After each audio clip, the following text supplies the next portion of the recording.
home of the Sri Someshwara Temple in the mountains of western North Carolina. And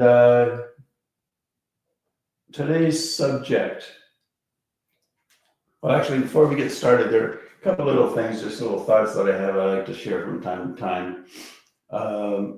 One of them is, you see some of these cars, they're usually maybe an older, small car, kind of beat up. And it has bumper stickers plastered all over the back. You know what I'm talking about, Scotty? Yep. Yes, Yeah. I do.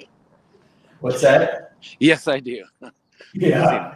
Yeah. And so, I don't know, whenever I see that, just something that it's just a feeling that kind of pops into my mind, and I just feel it in my psyche.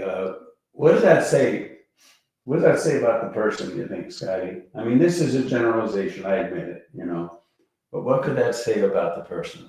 It says to me, and again, I could be wrong, but it's not absolute, but it seems like we got a powerless person there that doesn't feel heard, and so that's their only way of sort of asserting themselves. There's a need to assert themselves in some way, and so they resort to the bumper stickers. What do you think of that, Scott? Yeah, no, I think it's a way projecting something that they wanted to say, but I don't know if they necessarily do say in public. Yeah, or they don't feel heard, they don't feel like they have a platform, what have you. Anyway, here's another thought before we really get started with the main body of the podcast. And that is that democracy, and I'm into democracy, I'm in America and all that, but nevertheless, if you think about it, think about the notion of the lowest common denominator and the fact that majority rules. Lowest common denominator originally was a principle in mathematics, but it's used other ways. And it's just the idea that, well, let's take some examples. Maybe in music, there's, really high-end classical music, very refined, very profound, really, in its structure and all. And even like some of the Indian ragas and stuff, they're so exquisitely refined and so sophisticated. But then there's the other end of the spectrum, which is basically just like boom, boom, boom, boom, pounding on a drum and just kind of very visceral in a sense, sort of a music. It just doesn't have the refinement of the sophistication. And admittedly, these are generalizations, and forgive me, and there's some great, very basic music, right? But nevertheless, one is more sophisticated, more refined, more, like a better word, dignified, if you will, than the other. And so by virtue of that, the more sophisticated one is a little harder to relate to. Another example might be, even in spirituality. Spirituality is a very deep and profound subject. And to really get into the sophistication of the understanding of the paradoxical nature of existence and all these profound concepts, which are really fundamental to understanding it. And it's actually structured in consciousness. To really understand spirituality on its deepest level, it requires a very high level of consciousness. So people pick it up on whatever level they're capable of. And so there is a lowest common denominator there where God is everywhere, just an example. Well, in one sense, okay, I get that, God is everywhere, it's beautiful, he's always there with me or whatever. But in another sense, it's actually having the consciousness level awakened to the level of Brahman consciousness. They're two very different things, but they're different levels of understanding the same thing. And so again, there's a lowest common denominator there. Yeah, God is everywhere. Everybody can get that in one sense or another. They may not believe it, but they get it, the concept. And so there's a lowest common denominator. And now the lowest common denominator is a thing that most people can relate to them, and that's what it means by definition. So the majority of people can relate to the lowest common denominator. So how does that play in the field of democracy? Well, who's going to get the most votes? The person that's going to get the most votes is the person that appeals to the lowest common denominator, as a general principle. And so that's kind of a sad commentary on democracy. Now but see, it's actually a very beautiful thing at the same time, because deep inside of every individual is absolute truth, divinity. And so in the most fundamental sense, that's where we're all coming from. It just maybe gets confused on the surface. Maybe we don't have the clarity of mind or the clarity of emotions, like that, the stability of emotions to function from that level, but nevertheless, it is foundation to everybody. So let's put all this together now, and what do? You get a society that impulsively may vote based on their perspective coming from the lowest common denominator, the very guttural, visceral, non-profound perspective on things, very simplistic understanding of economic principles, for example, moral principles, for example. So it becomes a very simplistic thing. Kind of tangential to that, you throw into the mix the number of drugs and alcohol that are being consumed in the country, and people are coming from there. You're really getting the lowest common denominator of votes. But now what happens if people are functioning from that level and voting from that perspective? What happens is that the nation naturally starts to decompose, for lack of a better word. It just starts it's not working very well. And so then what happens is everybody is, and I don't care what level of consciousness, right down to the lowest common denominator, the world starts suffering. There's more crime, there's more poverty, poor education, just across the board. And so then what happens is even the lowest common denominator reacts to that and says, this isn't working. So what do? They vote for the other group. And so that's basically the dynamic, isn't it? Scotty, what do you think of that, of democracy? Did I lose you, Scotty? Yeah. Oh, there you are. Yeah, okay. All right, Scotty's driving in the car, so he's listening, and he's not totally accessible, evidently. All right. So, like someone once said, democracy is what comes about when there's no one around who's fit to lead. That's an interesting thing to think about. If you had a really great enlightened leader, why would you need democracy? But then that gets into, boy, we can go off on tangents on that one. So anyway, let's get to the main topic of this podcast. And that's the idea of stewing in our own juices. It's an epidemic, and we all do it from time to time.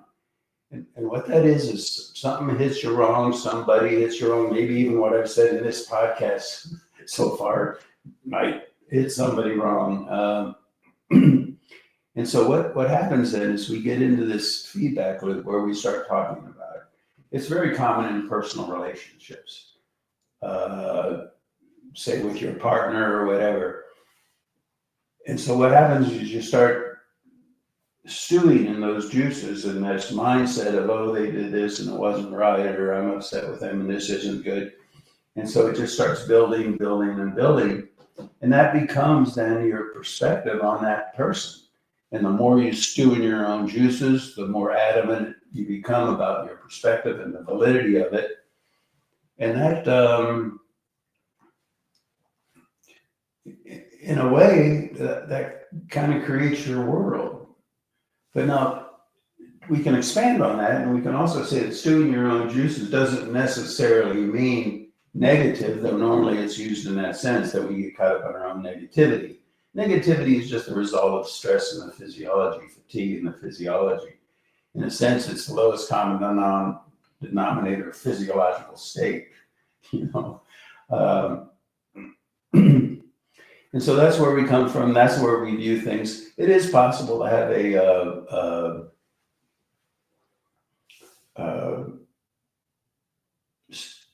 you could use the positive sense of it, and that says that if we have a positive attitude about things, and so we kind of just bask or marinate in that sort of positivity.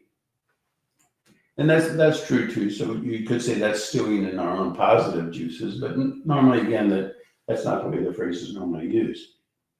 But now we have this concept of big spoon people. What are big spoon people?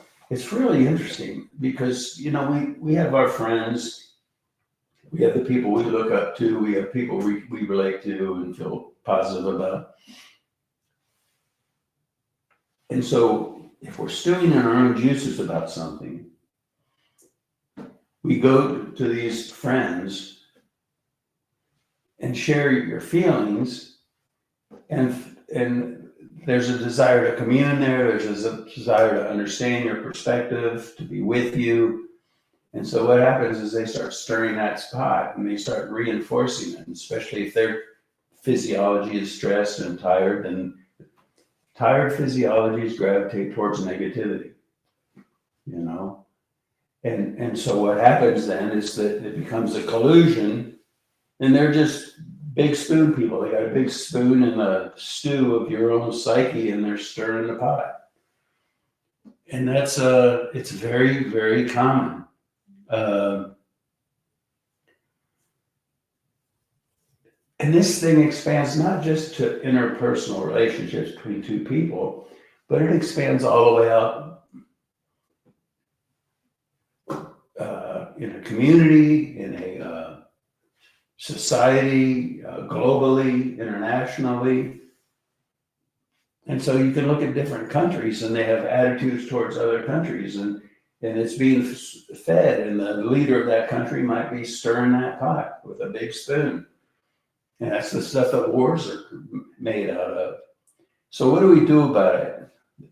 The best thing you can do about it, and it's not easy, is to start to become aware of, oh my goodness, I just caught myself, I'm stewing in my own juices. And we all do it from time to time. And then what do? Oh, gee, I'm just realizing I'm stewing in my own juices here. I just got this negative feedback loop going and it won't stop, and that's how I feel. And I see that I'm doing that. There can be a tendency, and this is even a pattern in our own inner psychological exploration across the board. Oh, I see what I'm doing. I see what I was doing. It's not right. So what do I do now? And that's kind of a dangerous place, because what people tend to do there is they try to push it out. They try to impose a different thing on it, a different perspective on it. And that's certainly what all can be very well intended. But largely all it's doing is it's like taking a beach ball and trying to shove it to the bottom of a 12-foot deep swimming pool. You know, the more you suppress it, the more it builds up. So it might work for a while, but sooner or later it's going to go flying out. So really I like to say that the light of awareness heals. It's just the awareness that you're doing that is in and of itself the healing. You don't have to impose something on your physiology, on your psychology, and try to force it to go another direction. It will do that naturally and spontaneously to the degree to which it's healthy. The other thing you can do about it is, if you're around people that you consider friends even, but if there's a little clique of people, and sometimes it's a whole group that creates a bias and reinforces a bias. As a group, they all feel a certain attitude towards a situation, a political viewpoint, an individual, what have you. Be careful, because they're stirring that pot, and it's not healthy. It feels good because it's camaraderie. Misery loves company, as the expression goes. But if you are capable of seeing that, oh my goodness, that's what's going on, and you're then able to take a step back and say, okay, I'm not doing that. It's not a matter of rebellion. And, oh, okay, I'm going to take the opposite perspective. And how do you know if it's just a knee-jerk reaction to when I take an opposite perspective, or if there's validity to it? You can feel it if you're willing to go there, if you're willing to explore it, and not many people are. Once you get into that negative feedback loop,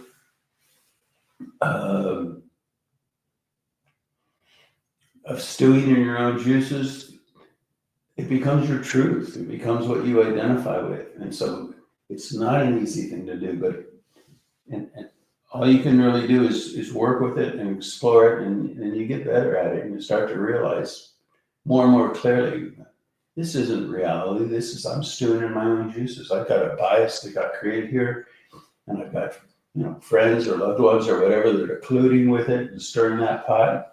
And I'm off and running. Wars are created out of that whole thing. Can you imagine it? If there are UFOs out there and they're having nothing to do with human beings, that'd be a big reason why. How do you reason with that sort of mentality, All right, I think that's about all there is to it. Think about it. This principle of stewing in your own juices. If you can get a grip on that, and you can start to work with that constructively, it'll change your life for the better. Obviously, the long-term solution is meditation and purifying the stress out of your physiology and out of your psyche. And that's fantastic. It's largely long-term. Short-term, self-honesty. Can you really look at your biases, your perspectives, your viewpoints, and start to see that, oh my goodness, I'm stewing in my own juices. It's kind of like those frogs, you put a frog in some cold water and slowly heat up the raw water, heat it up. The frog doesn't even notice before you know it, they're boiling. We can do that to ourselves as we stew in our own juices and have that pot stirred. Okay, Scotty, unless there's anything else, I think we've said it. I think you did, yeah. All right. Thanks so much for listening, everybody. We'll talk with you again next week.